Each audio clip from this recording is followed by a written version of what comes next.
रहीम अल्लाहुम्मा सल्लि व सल्लिम मुबारक अला सय्यिदिना मुहम्मद व अला आलि मोहम्मद।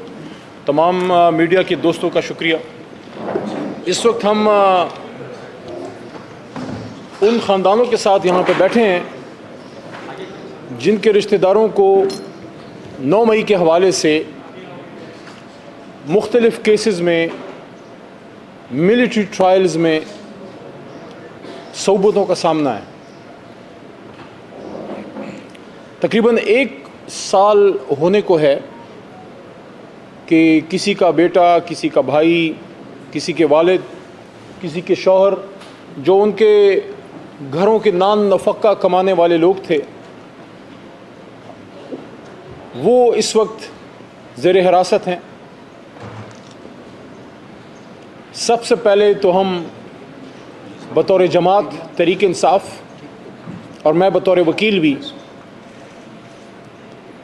और तमाम वकला की कम्युनिटीज़ जितने भी हैं, उनका ताल्लुक़ जिस भी सियासी जमात से हो, इस बात पे एक इत्तेफाक पाया जाता है पूरे पाकिस्तान में कि सिविलियंस का मिलिट्री ट्रायल नहीं होना चाहिए। सिविलियंस को सिविल कोर्ट्स में, जो आम अदालतें हैं, वहाँ पे ट्रायल किया जाना चाहिए ताकि वहाँ पे उनको पूरा मौका मिले अपनी बेगुनाही साबित करने का, या हुकूमत फिर उनके ख़िलाफ़ जो भी सबूत लाना चाहती है। लेकिन अगर मिलिट्री कोर्ट्स में वो ट्रायल होता है तो फितरी तौर पे आपके पास इंसाफ लेने के वो तमाम ज़राए मफ़कूद हो जाते हैं जो आम अदालतों में आपको हासिल होते हैं। इस वजह से तहरीक इंसाफ बतौर जमात ये समझती है कि फ़ौरी तौर पे ये केसेस मिलिट्री कोर्ट से, जहाँ पे बहुत सौ के चल गए हैं ये केसेस, तकरीबन अबू ज़र साहब बैठे हैं, बैरिस्टर साहब और फैमिलीज़ भी बैठी हैं, तो वो आपको बताएंगे तकरीबन सारे केसेस शायद कंप्लीट हो गए हैं, ख़त्म हो गए हैं। लेकिन होना ये चाहिए था कि ये सिविल कोर्ट्स में, आम अदालतों में होते। और अब भी हम अदालतों से इस्तदा करते हैं, सुप्रीम कोर्ट ऑफ पाकिस्तान से, कि उसका लार्जर बेंच बने। आज उसमें केस था, आज फैमिलीज़ आई हुई थी, पिछली पेशी पे भी आई हुई थी, और वहाँ पे मुद्दा हमारा ये है इन फैमिलीज़ का कि एक बड़ा बेंच बने जो इस पे फैसला करे कि क्या इन फैमिलीज़ का, ये जो प्रिजनर्स हैं, इनके केसेस मिलिट्री कोर्ट्स में होने चाहिए थे। ये तो आम अदालतों में होने चाहिए, क्योंकि सिविलियन है। दहशत गर्दों से, दहशत गर्दी से ना हमारी कोई हमदर्दी है, हमारा कोई ताल्लुक़ है, ना किसी पाकिस्तानी की कोई हमदर्दी है। लेकिन ये फैमिलीज़ खुदा न खास्ता दहशत गर्द नहीं है, या आपकी तरह मेरी तरह आम पाकिस्तानी हैं और हमारी और आपकी हमदर्दी के ये मुस्तहिक हैं। जहाँ रियासत माँ की तरह होती है और तनबीह करती है, वहाँ वो प्यार और मोहब्बत से भी काम लेती है। माजी में बहुत वो लोग जो रियासत के ख़िलाफ़ बंदूक उठाए के मैदान में आए और लड़े रियासत से, उनसे भी रियासत ने बात की और बहुत से लोग मेन फ्रेम में आए। ये तो फिर इस कौम के बच्चे हैं, लाहौर के रहने वाले हैं, गुजरावाले के रहने वाले हैं, मुल्तान के रहने वाले हैं, कुछ पख्तूनख्वा के कुछ इलाकों से, कुछ सिंध से होंगे, कुछ बलूचिस्तान से शायद हों। वो लोग जो पाकिस्तान से मोहब्बत करते हैं, उनकी बहनें, उनकी माएँ यहाँ बैठी हैं। और ये जो बच्चे इस वक्त असीरान हैं, जो साल से तकरीबन होने को है, ईद उनकी गुजर गई जेल में, बड़ी ईद भी गुजरी, मेरी भी गुजरी, ईद उल अज़हा मैंने भी जेल में गुजारी। जेल की ईद का मुझे भी पता है कि जेल की ईद की तकलीफ़ क्या है, अपने माओ, अपने प्यारों से दूर रहने का दुख क्या है। तो ये मुहब्ब वतन पाकिस्तानी, इनको मौका दीजिए कि ये अपनी बेगुनाही आईन के मुताबिक अदालतों में साबित कर सकें, और ये इस मुल्क में आके मोहब्बत से, प्यार से रहने का इनको मौका दें। इनको दीवार से ना लगाएं और इनको पाकिस्तान की खिदमत का मौका दें। इन्हीं में से, इन्हीं बच्चों में से कोई आगे CSS करेगा, इन्हीं में से कोई आगे आके बिजनेस करेगा, इन्हीं में से आगे आके कोई आर्म्ड फोर्सेस में नौकरी करेगा। बच्चे हैं, कम उम्र हैं, तो इनके साथ मोहब्बत वाला, प्यार वाला रवैया होना चाहिए। और आखिर में दोबारा ये बात, ईद पे इनकी फैमिली से मैं जाके मिला, क्योंकि पाकिस्तान तहरीक इंसाफ की कोर कमेटी ने इनके हवाले से एक असीरान की, प्रिजनर्स की कमेटी बनाई, जिसमें मुझे ज़िम्मेदारी दी। उसमें हमारे और भी ज़िम्मेदार लोग हैं, हमारे चेयरमैन तहरीक इंसाफ, जो सेटिंग चेयरमैन है बैरिस्टर गौर साहब, सेक्रेटरी जनरल उमर अयूब साहब, सारे उस कमेटी में हमारे साथ हेल्प करते हैं, काम करते हैं। वकला उसमें बैठे हैं, रऊफ़ भाई का शुक्रिया कि इसमें हेल्प करते हैं, वकला ILF के। और सिविल सोसाइटी के लोग भी उसमें मौजूद हैं। हमने इन फैमिलीज़ की तकलीफ़ ईद में देखी है और मैं ये समझता हूँ कि हुकूमत को इस मामले को प्रायोरिटी पे देखना चाहिए। मैं मोहतरम चीफ़ जस्टिस ऑफ पाकिस्तान जनाब काजी फाइज़ ईसा साहब से भी इस्तदा करूँगा कि इसको सूरत से देखिए, इसको आप इसमें बराए करम इसको जल्दी निपटाइए, इसमें बड़ा बेंच बैठे ताकि ये हमारे बच्चे जो हैं वापस कौमी धारे में आके मुल्क की खिदमत कर सकें। देखें, मैं दोबारा ये कहना चाहता हूँ, तहरीक इंसाफ एक पुरअमन जमात है। कभी तहरीक इंसाफ ने पुरतशद्दुद कार्रवाइयों का ना कहा और हमारी 27 साल की 26 साल की तारीख़ है, कल हमारे यौम तासीस है। इमरान खान साहब वो आदमी जिसने हमेशा पुरअमन एहतजाज की बात की। 9 मई को भी हमने एक पुरअमन एहतजाज किया, कभी पार्टी ने किसी को पुरतशद्दुद होने का नहीं कहा। लेकिन अगर कहीं कुछ ऐसे वाक़यात हुए हैं तो इमरान खान साहिब ने और मैंने और हमारी कोर कमेटी के मेंबरान ने, हमारे राइट साइड पे बैठे रऊफ़ हसन साहब ने, मेरे लेफ़्ट साइड पे बैठे अबूज़र न्याजी साहब ने, सब हमारी मेन लीडरशिप ने, बैरिस्टर गौर साहब ने, उमर यूब साहब ने, सब ने ये बात की है, शिबली फराज ने, कि जुडिशल इंक्वायरी कीजिए, सुप्रीम कोर्ट के नीचे जुडिशल इंक्वायरी कीजिए, देखिए कि मामला कैसे हुआ, क्यों हुआ और हकीकत तक पहुंचिए कि एक पुरअमन सियासी जमात पे टैग क्यों लगाया गया। हम तो पुरअमन लोग हैं, हमने तो एजुकेटेड क्लास को, फैमिलीज़ को, बच्चों को सियासत में लेके आए और वो लोग जो कलम के मजदूर हैं उनको कहा कि आप सियासत में आएँ।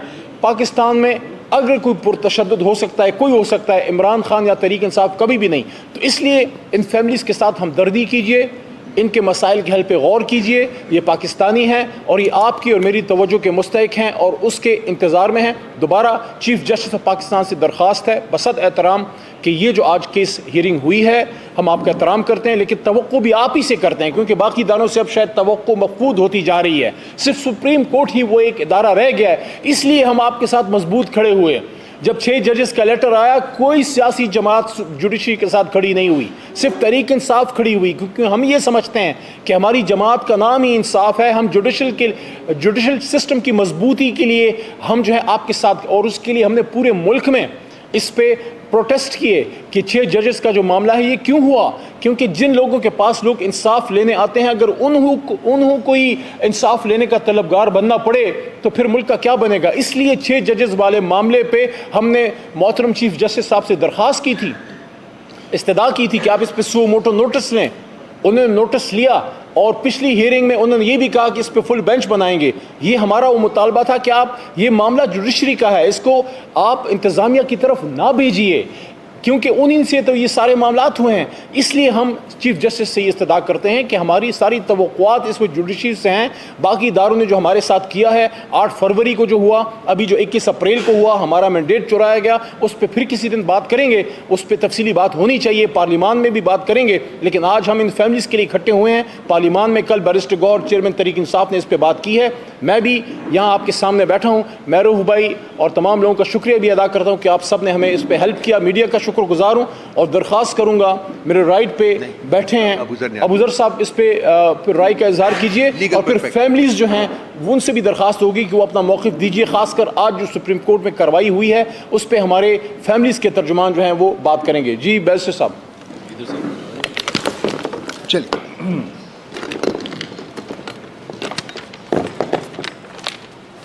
देखिए, सबसे पहली बात यह है कि पाकिस्तान तहरीक इंसाफ का बिल्कुल कैटेगोरिकल मौक़िफ़ ये है कि जो मिलिट्री कोर्ट है वो अनकॉन्स्टिट्यूशनल है। अब हम क्यों कहते हैं ये अनकॉन्स्टिट्यूशनल है?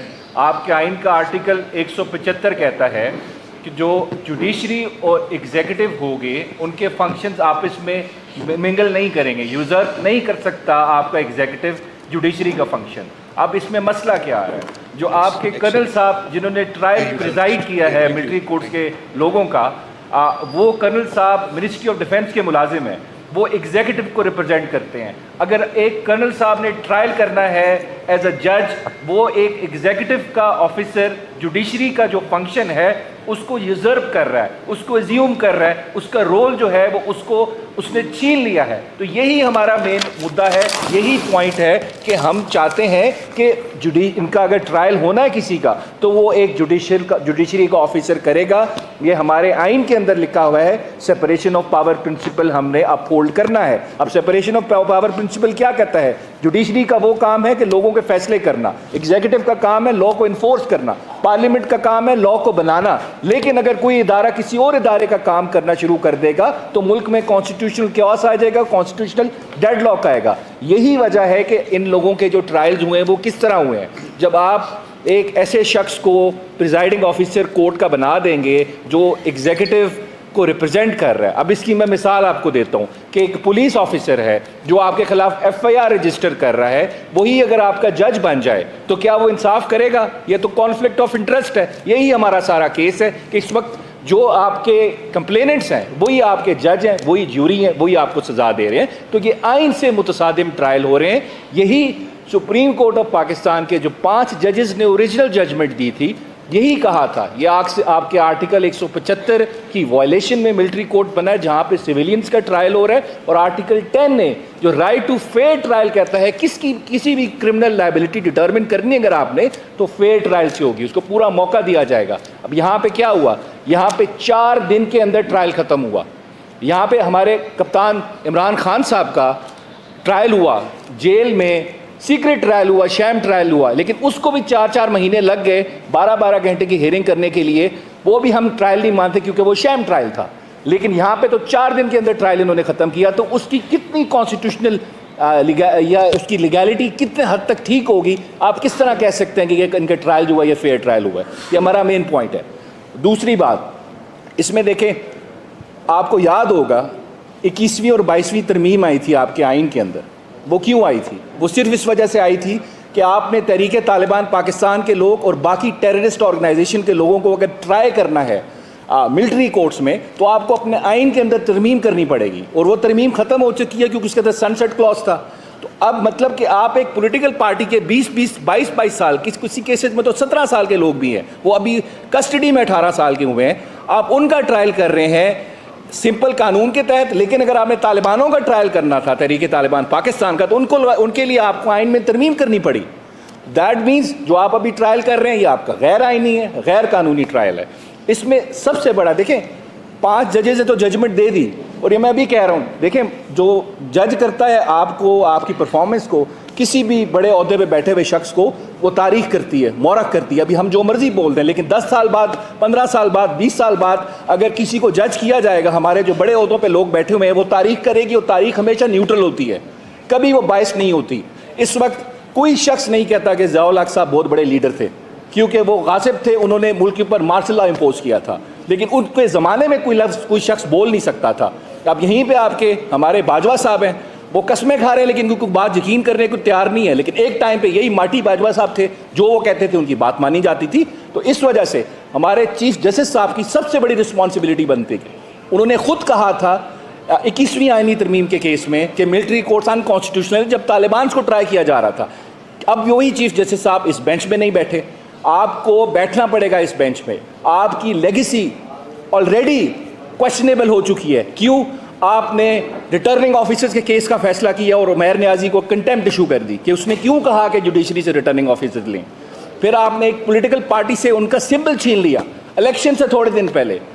आपसे ये भी क्वेश्चन होगा, अगर आप चाहते हैं कि आपकी लेगेसी थोड़ी सेलिब्रेट हो जाए क्योंकि आपकी रिटायरमेंट आने वाली है, तो आपको इस केस में बैठना पड़ेगा, क्योंकि आप ऑलरेडी कह चुके हैं मिलिट्री कोर्ट्स अनकॉन्स्टिट्यूशनल है। तालिबान के केस में जब उनका ट्रायल होना था, तो क्या पाकिस्तान तहरीक इंसाफ के जो लोग हैं 20-20 साल के बच्चे, उनके ट्रायल में आप क्यों नहीं बैठ रहे? आपको बैठना पड़ेगा, आपको लार्जर बेंच बनाना पड़ेगा, क्योंकि ये इस मुल्क की जमहूरियत का क्वेश्चन है। ये लोग दहशतगर्द नहीं है, ये टीटीपी के मेंबर्स नहीं है, ये एक आम पॉलिटिकल पार्टी के आम से वर्कर्स हैं, जिनके घरों की अगर ये फैमिलीज अभी आपको बताएंगी, उनकी जो स्टोरीज है, किसी के घर में डेथ हो चुकी है, किसी के घर के अंदर किसी को ब्रेन हैमरेज हो चुका है। क्यों? क्योंकि अपने बच्चों की तकलीफ बर्दाश्त नहीं कर सकेगी। लेकिन हमारी जुडिशरी ने क्या किया, इन बच्चों को मिलिट्री कोर्ट्स के हवाले कर दिया, स्टे करके ओरिजिनल जजमेंट दे के। 5 जजेस, आयशा मलिक साहिबा, इजाजुल हसन साहिब, ज़ाहिर नकवी साहब, उसके अलावा जिया अफरीदी साहब, ये जो 5 जजेस थे, मैं आपको लिख के दे रहा हूँ, इसी जजमेंट की वजह से इनका नाम हिस्ट्री में, तारीख के सुनहरे हरूफ में लिखा जाएगा। लेकिन अगर किसी जज ने ये क्या फैसला किया कि ये मिलिट्री कोर्ट्स में इन सिविलियंस बच्चों का ट्रायल होगा, जो एक पॉलिटिकल पार्टी के लोग हैं, आम से लोग हैं, तो वो लोग तारीख उनको कभी माफ़ नहीं करेगी। हम तो खैर इख्तलाफ कर सकते हैं, लड़ तो नहीं सकते, सड़कों पे जाके डंडे नहीं उठा सकते, जजेस से लड़ नहीं सकते कि आपने गलत किया, लेकिन तारीख आपको माफ़ नहीं करेगी। इस वजह से इस पर सोचें। अगर अच्छे अल्फाज में याद आपको जाते हैं, आपको लोग याद रखें, तो आपको इन मिलिट्री कोर्ट्स को अनकॉन्स्टिट्यूशनल डिक्लेयर करना पड़ेगा। Thank you. अच्छा जी, ये अभी सिद्रा बीबी हैं, सिद्रा मुर्तज़ा साहिबा, ये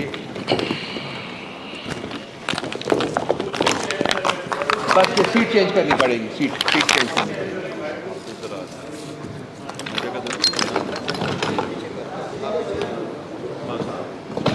इधर अच्छा,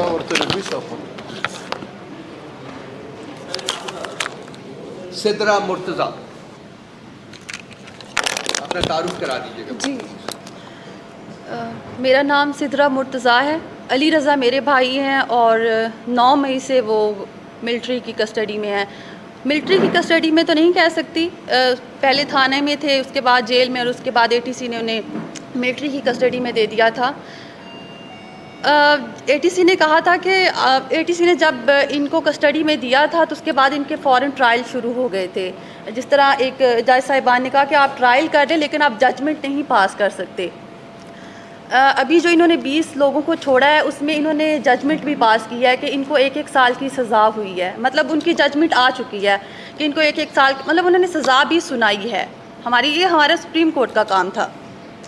आज की हेयरिंग की बात की जाए तो हमें आज की हेयरिंग से कुछ हाई होप्स थी, क्योंकि इन्होंने कुछ लिस्ट फ्राहम करनी थी आज जज साहिबान को कि जिन लोगों को 3 साल या 3 साल से कम सज़ा हुई है उनकी लिस्ट दी जाएगी, लेकिन आज वो नहीं हुआ। आज फिर से वही लार्जर बेंच वाला मसला, वही इशू उठाया गया जिस तरह पहले वाली हेयरिंग्स में हो चुका है।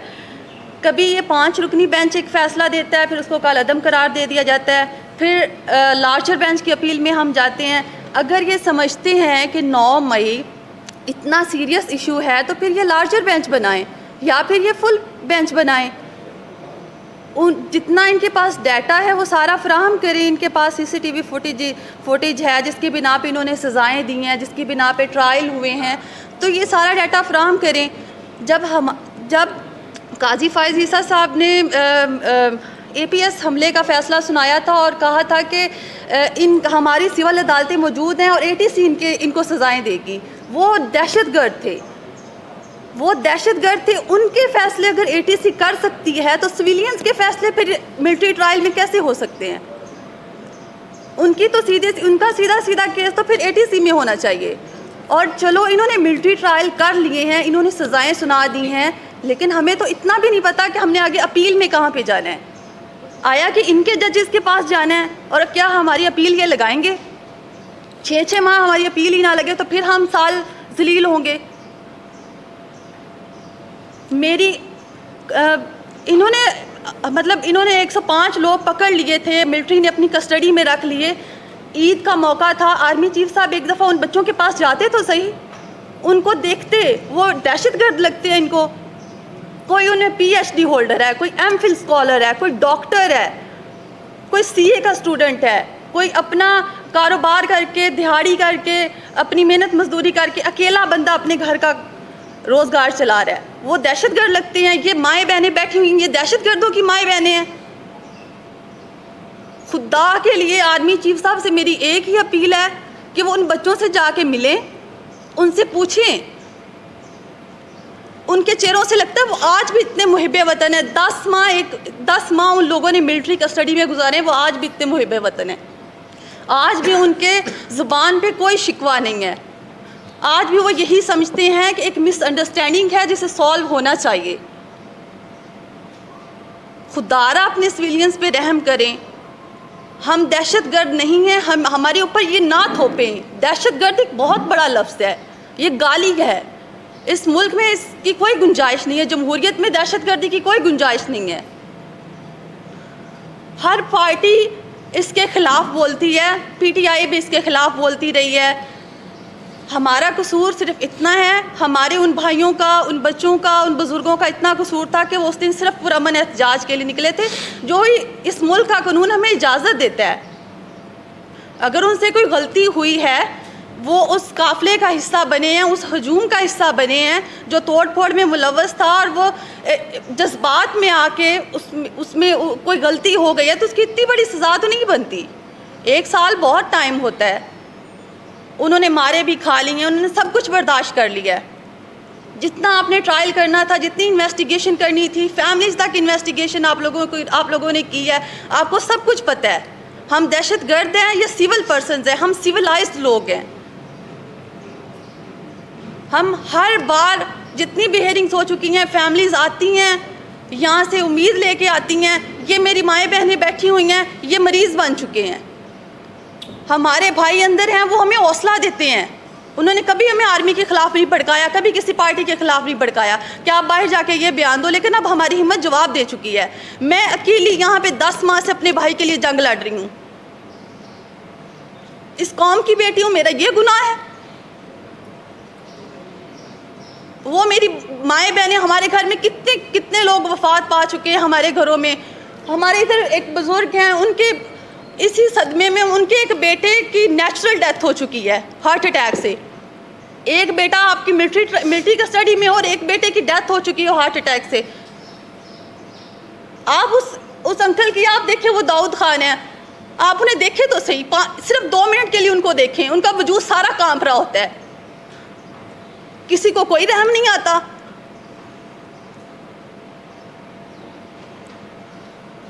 हम सिर्फ अपील कर सकते हैं, हमारा कोई शिकवा नहीं है। इन्होंने 9 मई की इन्वेस्टिगेशन करवानी है, नहीं करवानी है, हमारा इससे कोई लेना देना नहीं है। हमारे बच्चों को फ्री किया जाए, उनकी कोई सज़ा बनती है, उनको तरीके से सिविल कोर्ट्स में पेश किया जाए। हर माह हम धक्के खाते हैं, हर माह हम धक्के खाते हैं। हमारे बच्चों को हमारे सामने लाया जाता है, हथकड़ियाँ उनको लगी होती हैं, उनके मुंह पे काले कपड़े चढ़ाए होते हैं। क्या देखते हैं? हमारा खून जल जाता है उस टाइम। मेरी फिर भी अपील है, मेरा कोई शिकवा नहीं है, कोई कुछ भी नहीं है, ना हमारे शिकवों पे किसी ने कभी गौर किया है। मेरी अपील ही है चीफ जस्टिस साहब से भी, आर्मी चीफ साहब से, इन सब से, मीडिया वालों से भी कि काइंडली इसको अब उठाएंगे। इतना लाइट इशू नहीं है। 9 मई ये सुनते सुनते हमें 10 माह हो गए। इतना ही सीरियस इशू है तो इसके लिए लार्जर बेंच आप लोग क्यों नहीं बनाते हैं? फुल बेंच बनाए ना, उसकी बाकायदा तहकीक करवाएं, जो आपके पास डाटा है दें। किसी को फांसी की भी सज़ा मिलती है तो दें आप उन्हें, वो हक़ाइक़ तो सामने लेके आए कम अज़ कम।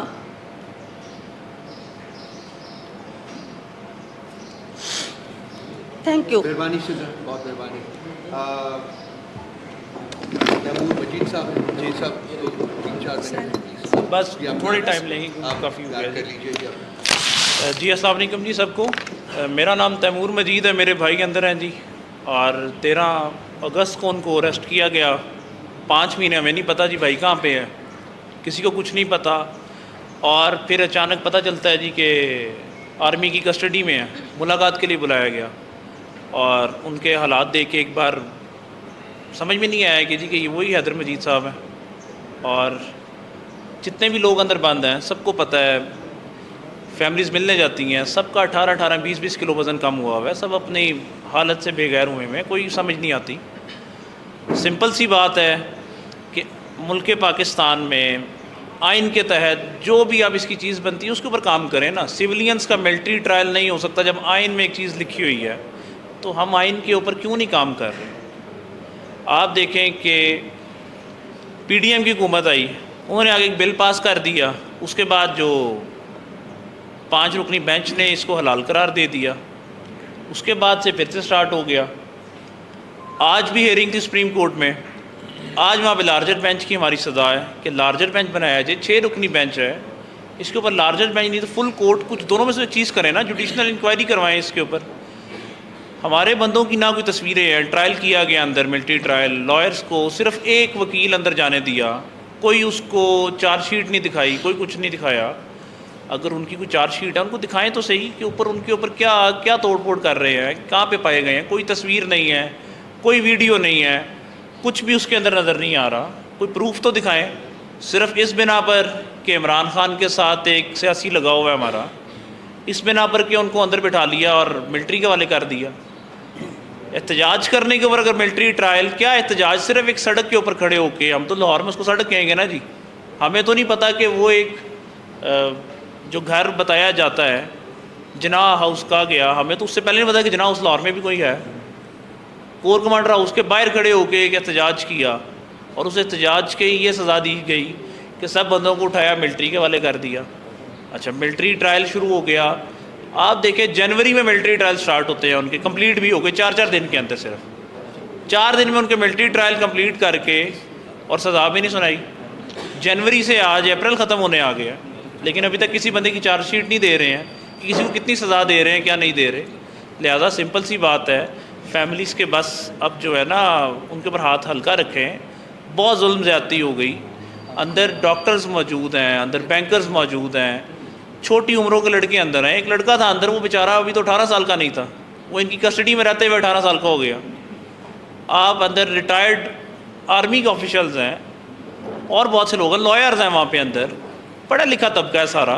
आप उनके ऊपर खुदारा रहम करें। अगर कोई उनसे किसी से कोई गलती हो भी गई है, एक एहतजाज कर लिया है, गलती हो गई है, मुल्क पाकिस्तान में एहतजाज कर लिया, गलती हो गई, तो उस गलती की अब इतनी लंबी भी सज़ा नहीं बनती है कि आप उनको ना फैमिली से मिलने दें। आपने उनको प्रिजनर राइट्स नहीं दिए हुए, उनको एक एक कमरे में बंद किया हुआ है, 1 हफ़्ते के बाद उनको बाहर निकालते हैं।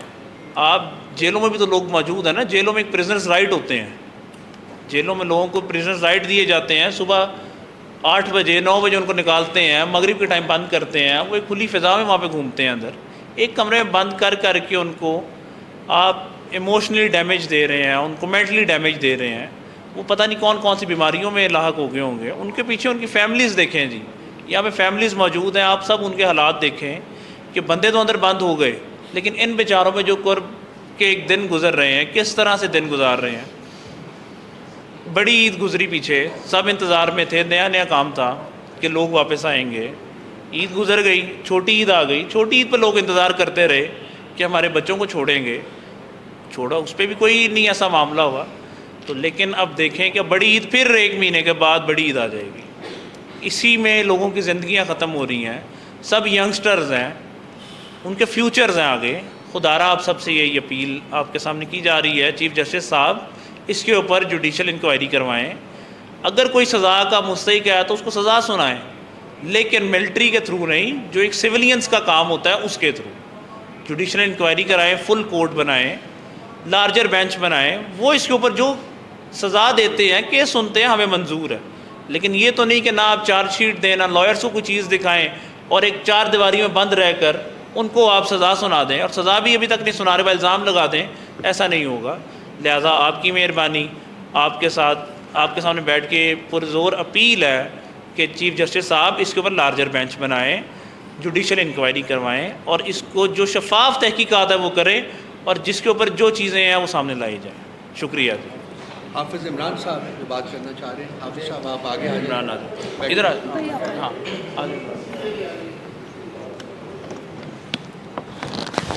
हाफिज़ इमरान साहब फैमिली मेम्बर हैं। वालेकुम जी, मेरा नाम हाफिज़ मोहम्मद इमरान है। ऊँचा बोलो। मैं मुदस्सिर हफीज़ का भाई हूँ। मेरा भाई तकरीबन कोई 10 महीने से मिलिट्री कस्टडी में है इस वक्त। मैं राजनपुर के इलाके से आया हूँ। मैं दूसरी मरतबा आ रहा हूँ और किडनी ट्रांसप्लांटेड हूँ मैं, और मेरा भाई भी अनफिट है मेडिकली तौर पे। तो शुरू में तो हमें 2-3 महीने पता ही नहीं चला था, जब हमें तो ये तो पता नहीं था कि वो कहाँ पे चला गया अचानक से। मेरा ट्रांसप्लांट SIUT में हुआ था और उस वक्त मेरे भाई से रब्ता था, तो अचानक से उनका गायब हो जाना। फिर मेरे वालिद हार्ट अटैक के मर्ज़ में 2 दफ़ा उनको हार्ट अटैक हुआ है, डायबिटिक भी हैं वो, और मेरी वालदा भी डायबिटिक हैं।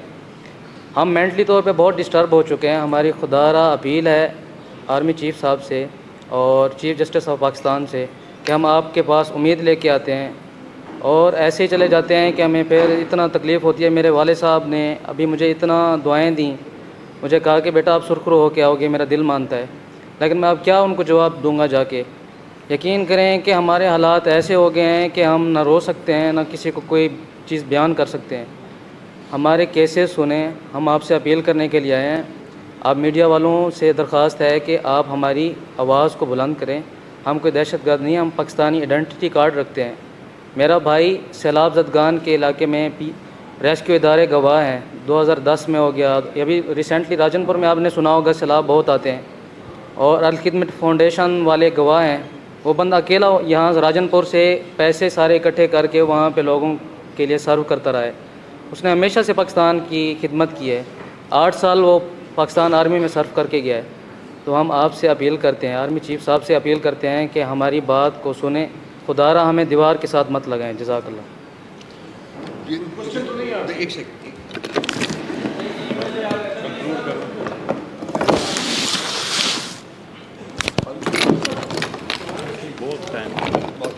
जी कोई क्वेश्चन अगर है तो पूछना। आज के ये फैमिलीज के हवाले से आपने रखना है।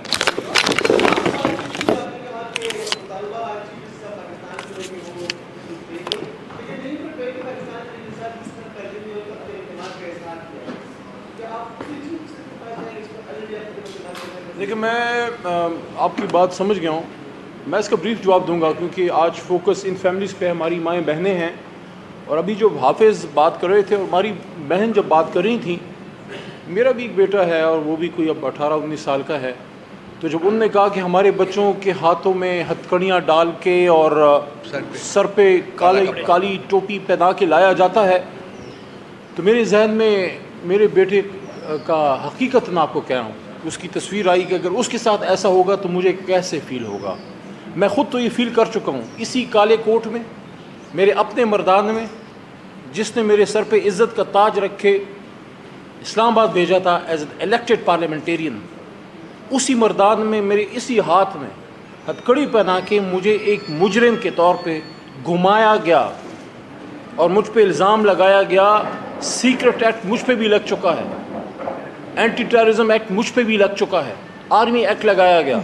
लेकिन अल्लाह के करम से वो एक खुददार जज थे जिन्होंने डिस्चार्ज किया। और मैं सलाम पेश करता हूँ पेशावर हाई कोर्ट को कि पेशावर हाई कोर्ट इस वक्त आपकी जुडिशरी की इज़्ज़त बचाने वाला एक बहुत बड़ी अदालत बन के सामने आई है।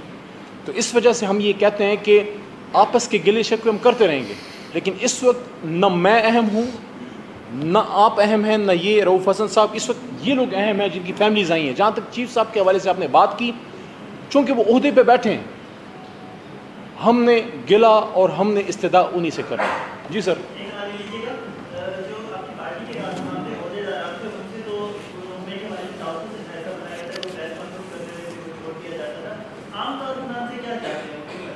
देखिए मैं इस पे आपको अर्ज़ करूं, बस एक आप इसको अना की जंग कह लें। बेचारे आम कारकुन ने क्या करना है। और मैंने जब मेरा दहशतगर्दी का केस अदालत से ख़त्म हुआ, फिर मैं अपनी बात करके आपके सवाल का जवाब देना चाहता हूँ। मुझ पे फेक करप्शन के केसेस बनाए गए, उसमें भी उनके हाथ कुछ नहीं लगा। तो मैं जब अदालत में, ज़ाहिर है मेरे साथ बैठे हैं, मेरे से ज़्यादा काबिल हैं, लेकिन मैं छोटा मोटा, मैं भी टूटा फूटा वकील हूँ। मैंने वहाँ अदालत में ये आर्गूमेंट्स दिए कि अगर एक ही जुर्म में 2 बंदे कैद हैं और एक बंदा प्रेस कॉन्फ्रेंस करके निकल गया है, तो ये किस कानून के तहत है? क्या प्रेस कॉन्फ्रेंस के ज़रिए वो सारे चार्जेस ड्रॉप हो गए हैं? और अगर प्रेस कॉन्फ्रेंस करके आपके जुर्म माफ़ हो सकते हैं, तो ये तो फिर ह्यूमन राइट्स की खिलाफ वर्जी है। जो हज़ारों लोग जेलों में बैठे हैं, उनको भी प्रेस कॉन्फ्रेंस का हक़ आप दें ताकि उनकी भी जो है वो जुर्म माफ़ हो सके। देखिए इस तरह नहीं होता, रियासत इस तरह नहीं चलती, बनाना रिपब्लिक चलती है। रियासत चलती है कानून पे, जिसमें किसी टॉप ब्यूरोक्रेट का, किसी बड़े लीडर का, किसी जर्नल का बेटा और आम टैक्सी ड्राइवर का बेटा, उसको कानून में तो हकूक़ एक हैं, लेकिन उसको क्या इम्प्लीमेंट हम कर पाते हैं? नहीं कर पाते। यही जंग है इमरान खान की। जो जेल में बैठा है इमरान खान, वो अपने लिए नहीं बैठा, वो आपके और हमारे इन बच्चों के लिए बैठा है कि वो ये कह रहा है कि नहीं, इस मुल्क में 2 नहीं 1 कानून होगा और वो अप्लाई भी होगा। शुक्रिया। थैंक्स। सर ये बता दीजिए 2015 में गालिबन जब किसी तब्दील थी बाकायदा तो मिलिट्री कोर्ट्स को अलाउ किया गया सिविलियन के चार्ज के लिए। 2023 में जो है इसके खिलाफ कोर्ट में जो है अपील आई। इस दौरान पाकिस्तान तरीके से गवर्नमेंट भी थी, क्या किया गया? देखिए जहाँ तक दहशत गर्दों का ताल्लुक है, जो रियासत के ख़िलाफ़ बंदूक उठाते हैं, जो मुल्क पाकिस्तान के आइन को नहीं मानते, जो पाकिस्तान के वजूद को नहीं मानते, उनके ख़िलाफ़ तो फ़ौज पहले लड़ेगी, पहले हम सब हैं। उनको 22-25 करोड़ आवाम से गुजर के फिर पाकिस्तान के आइन तक जाना पड़ेगा। लेकिन ये फैमिलीज़ तो दहशत गर्द हैं, इनके बच्चे तो जेट ब्लैक टेररिस्ट नहीं हैं। वो तो आपके और मेरे बच्चों और छोटे भाइयों की तरह हाथ में कलम लिए, वो तो स्कूल जाने वाले, कॉलेज जाने वाले लोग हैं। और आज भी मैं समझता हूँ कि अदालत ने और रियासत ने अगर हमदर्दी वाला रवैया रखा, इन्हीं में से जज और इन्हीं में से कैप्टन और इन्हीं में से इंजीनियर्स और इन्हीं में से डॉक्टर्स निकलने वाले हैं। शुक्रिया।